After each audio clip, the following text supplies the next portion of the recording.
here already. Aloha, and welcome to the Roy and Betty Real Estate Corner. We're here again. It used to be Betty, now it's Roy and Betty, and here we are.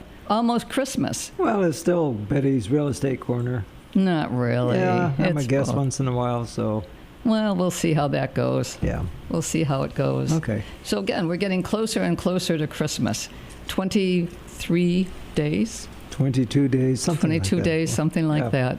I can't believe it.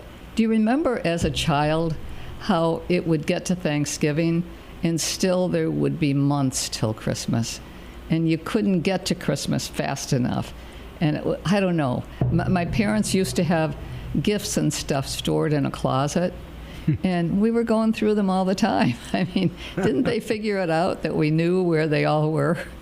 It was pretty funny. But there were 4 girls against one mother, one father, and we could really get everything figured out.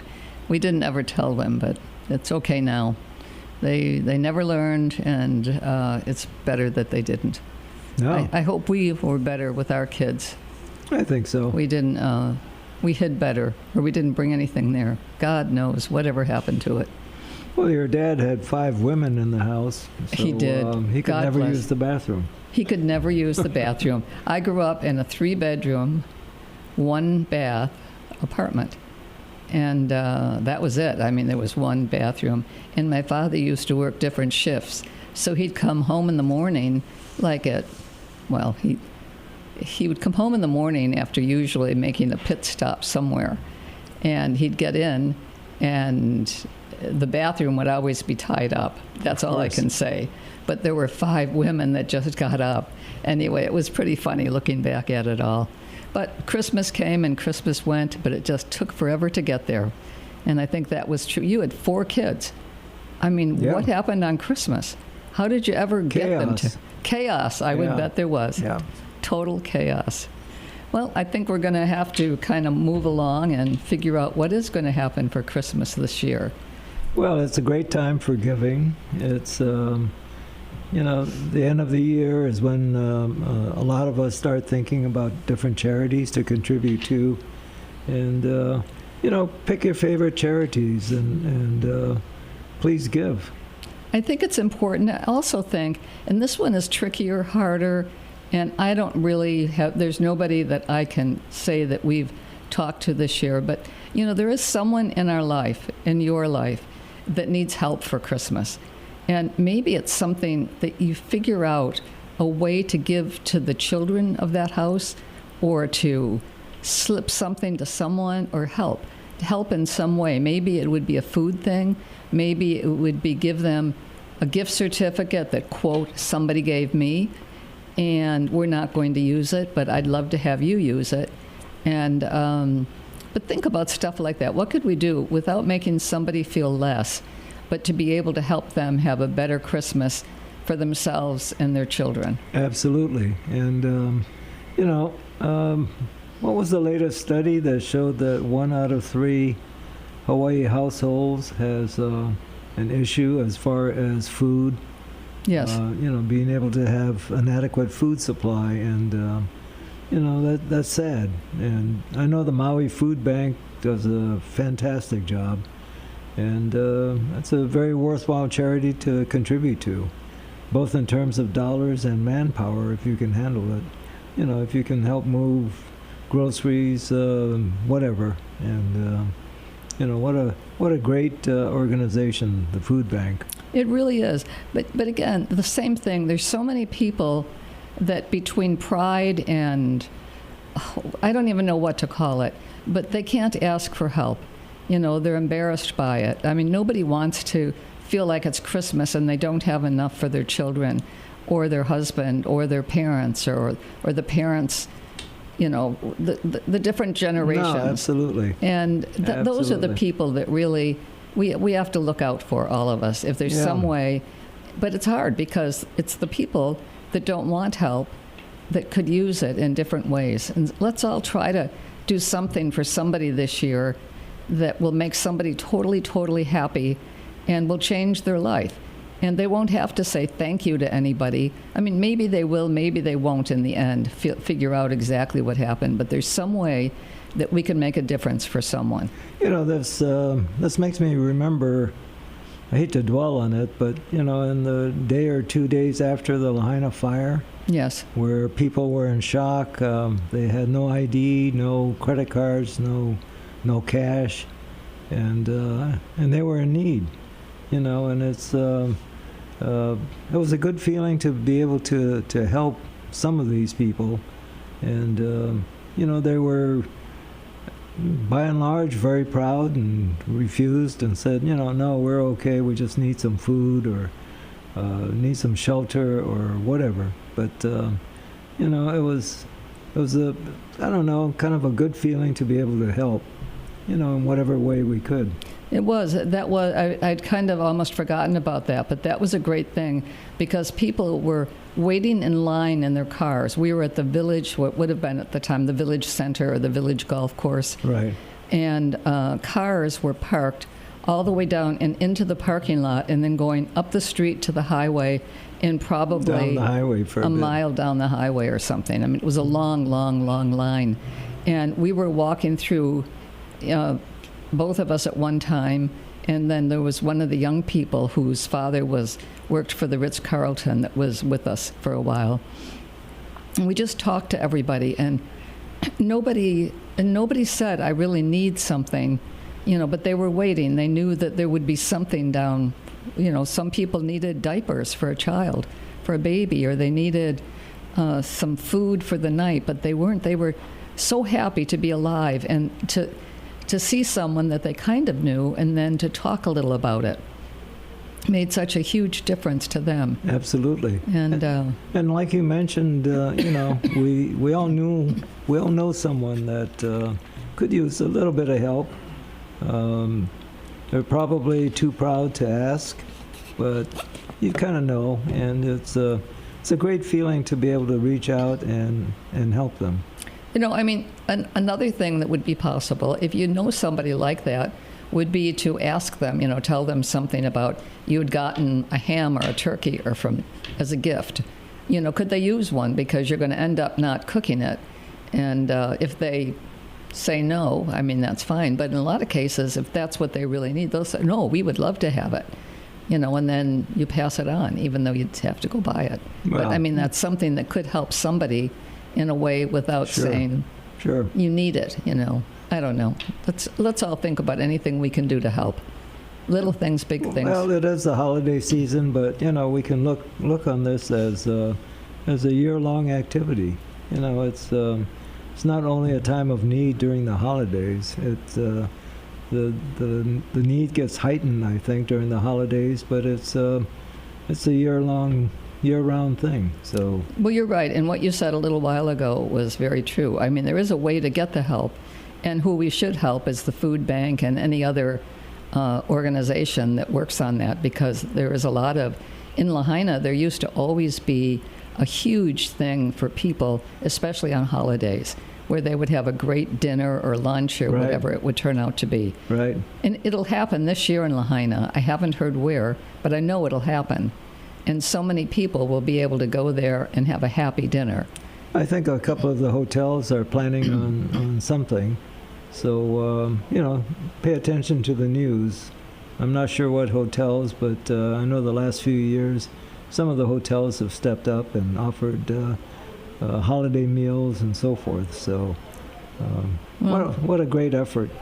Well, we should check that out as soon as we can so Yeah. that we can tell people about it. Yeah, If maybe anyone, on our you know, next show. You know, call us at our cell phones. Roy is 808-870-7060. My cell phone is 808-870-7062.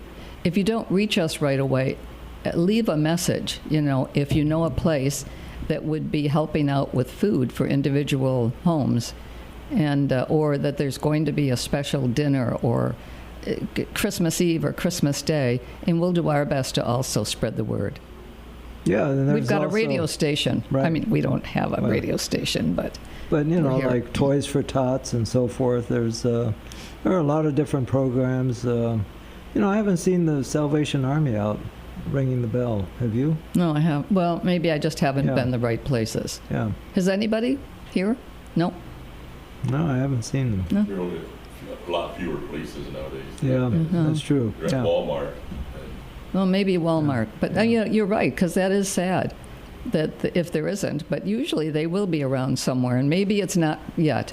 Maybe they'll start in another week. Well, what a great organization, though, the Salvation Army, and in holidays and in times of disasters and so forth, Salvation Army has done a great job. They've really stepped up. Well, I think there's so much that we can all do, and it's hard to think. I mean, and maybe it's a little late to think about it. Maybe we've got to start thinking again for next year. Yeah. But it's not happened yet, and I think if you see something and you think there's a need and you can find a way to get something to whoever it is. I Right. mean, it might be someone that you know well enough to just actually question them about it. Right. Are you doing okay? What about the kids? Can we do something to help you? And hopefully somebody, if you know them good enough, they will be able to say, this is the hardest Christmas we've ever had. Yeah. We're still trying to get our house built. We're living in rental, whatever the story is, whatever's happening, and help them. Figure out ways, get a couple of other people to help. Each of us could do that. This is Betty's Real Estate Corner, but, we do talk about a lot besides real estate, obviously.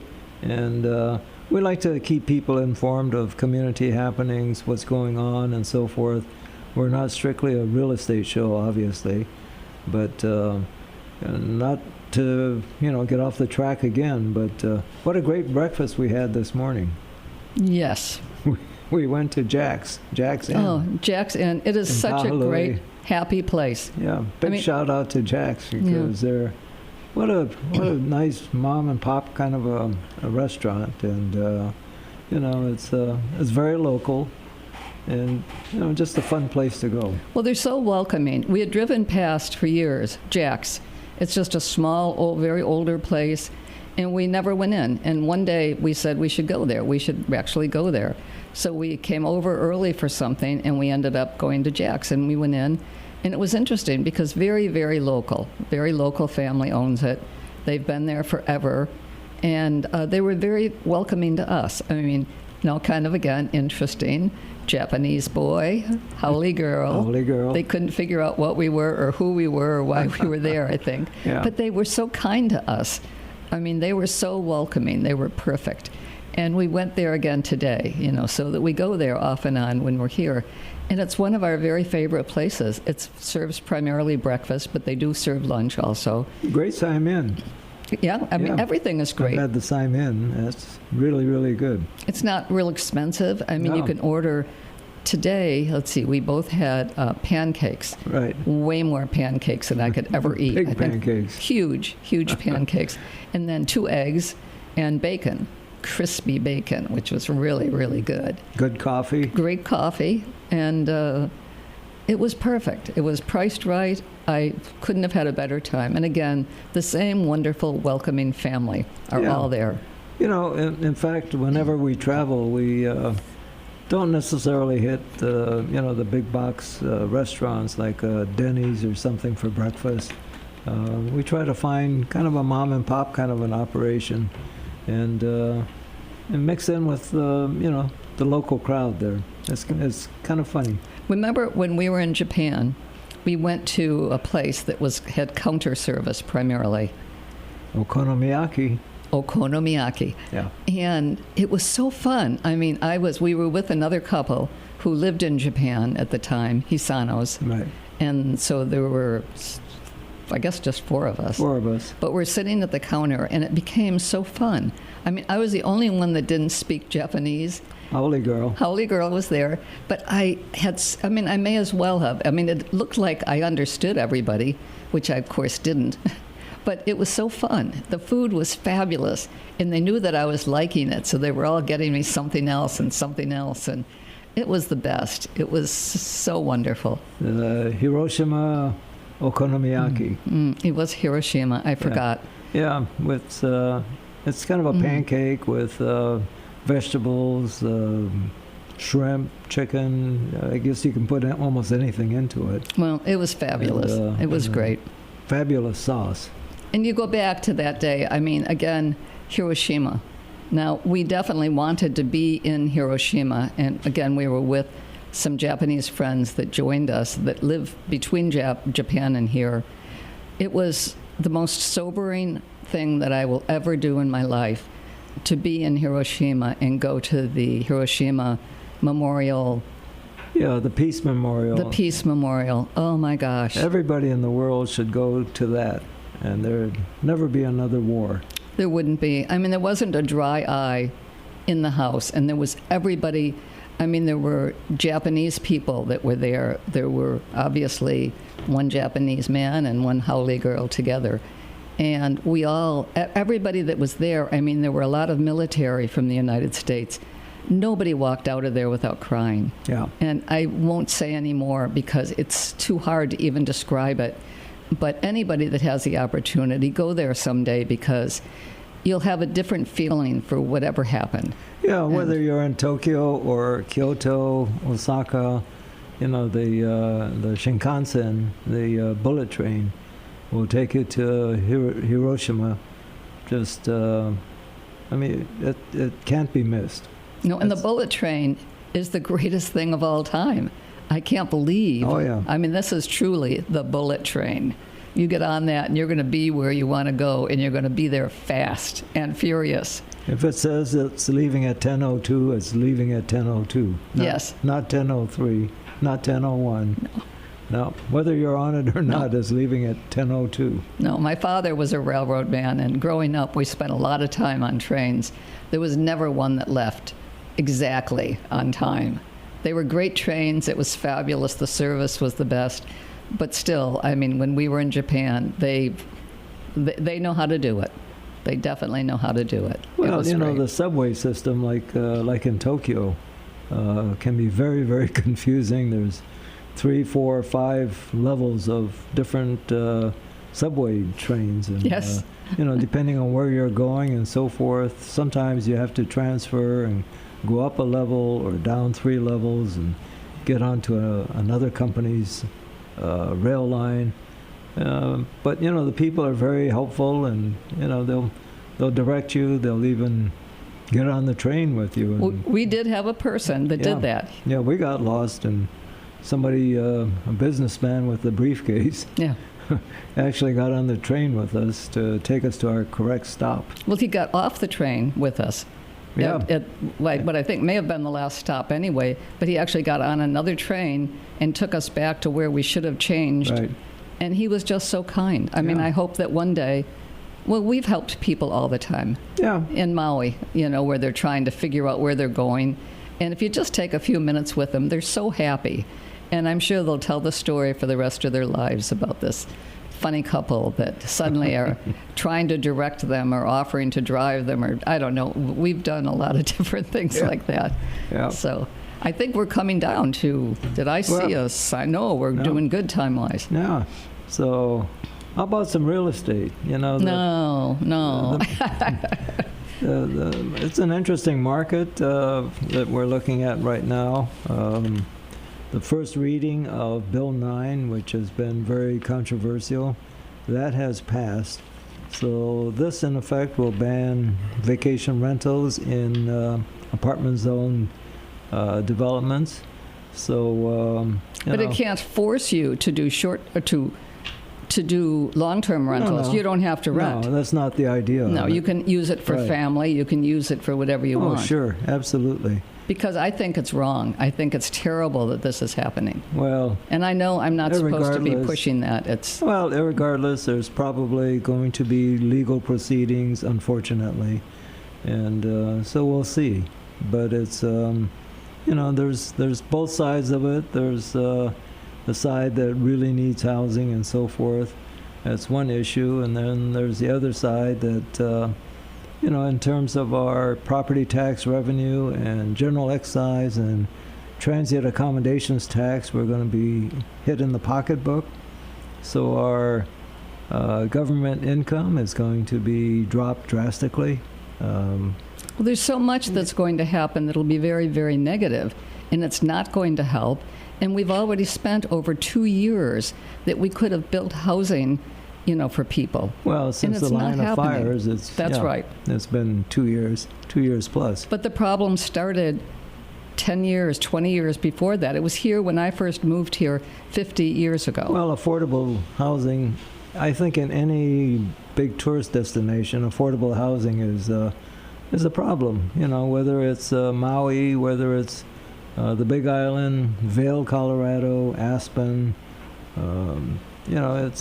it's an issue, no question. It is an issue, but again, I think we all have a reason to step into this and try to help in any way we can.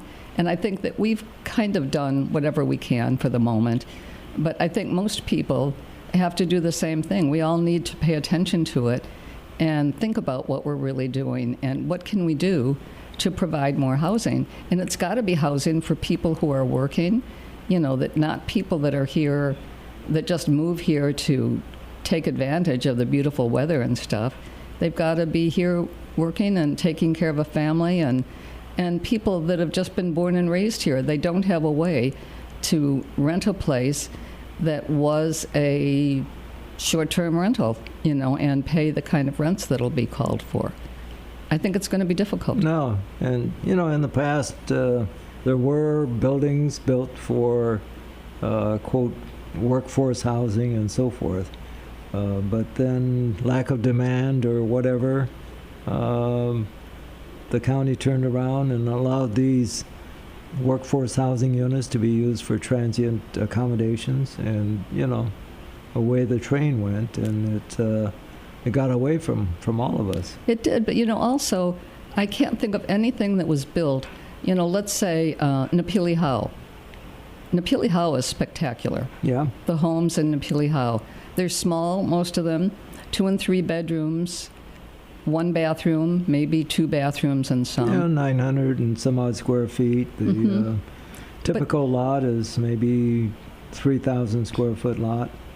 But, this was built as affordable housing by Maui Land and Pineapple many years ago. Yes. And they did have a buyback provision for the first 10 years after you purchased. And, Maui Land and Pineapple had the first dibs on purchasing if you wanted to sell. And, of course, that never happened. So free market took over, and away it went. Yes. So, homes that initially were in the 100,000, low hundreds, are now $1 million plus. Yes. So it's no longer quite affordable. No, it isn't.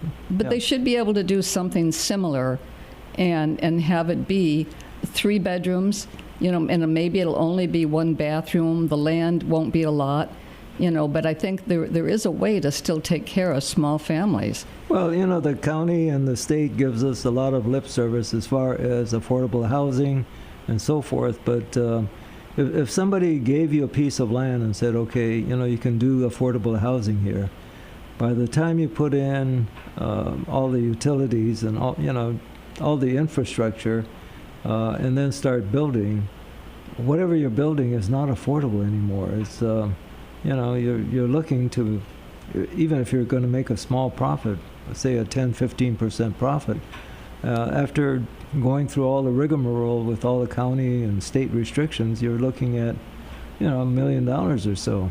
I think you're right. But again, we're at the 1-minute warning, and I think there's got to be a way, and I don't know the answer, but there's got to be someone that can help figure that one out.